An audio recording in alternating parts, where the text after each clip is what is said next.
Hello, I'm Dr. Howard. Today we're going to talk about seeing auras. It's not too hard. For some it's difficult, but you have to practice at it. People think you just look at it and you get a great big bright picture, and you don't. You get a very faint outline and you have to sort of defocus your eyes and defocus your mind slightly. And I think the trick is more in defocusing the mind. There's a little exercise I think we can do. If you take your fingers like this, take one finger, hold it up in front of you, and now look at it. And it's about at this distance. You pull it back, and it'll double.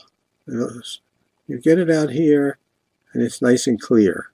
And you put it right about where it's about to double, and you look at it, and you just move it just a little bit so you can just see it, and you'll see a glowing area right about, it'll vary from about that far out, maybe a little less, maybe a little more.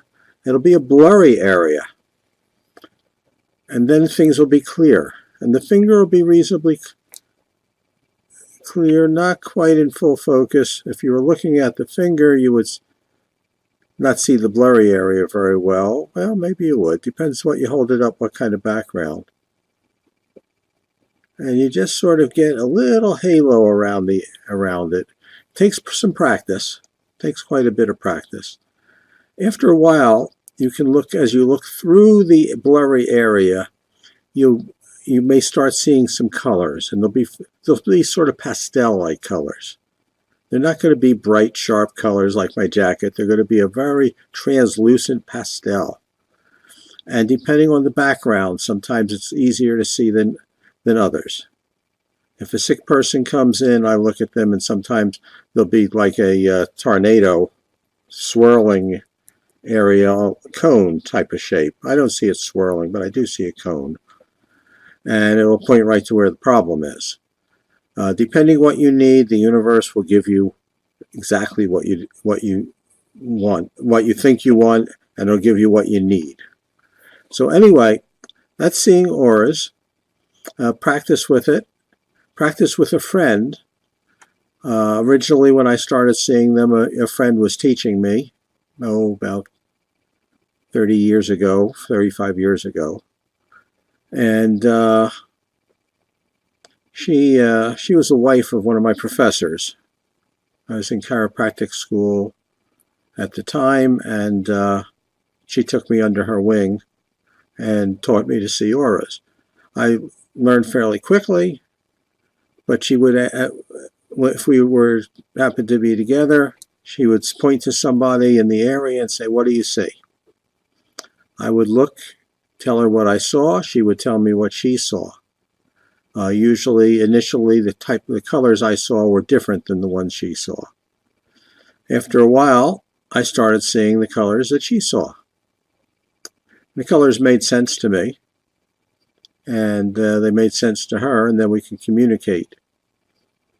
When I expect when you're first starting to see auras, you'll see different colors than I do. Sort of made me laugh the other day when somebody was giving lessons on auras, and a friend of mine sent me some information that the person was putting out, and he was telling her that these colors mean one thing and absolutely, and this color is terrible, and this color is wonderful, and this is a holy color, and that's the color of the devil, and all that type of stuff. Well, maybe not in those so many words, but pretty close. And what happened was they were diametrically opposed to some of the things that I had told her about colors, and I realized what had happened. Nobody had agreed on what the colors meant. The person saw them, sensed what they meant to him, and decided that's what they must mean for everybody. Well, it's not. Unless your brain starts agreeing with another person, you're going to see a different color spectrum, most probably. Unless you're slightly telepathic, you're going to see a different color spectrum. And oh yeah, telepaths exist. I've met them. lived in a community with him at one time for a short time. That's a topic for another discussion. So until we talk again, God bless you and have fun. Bye.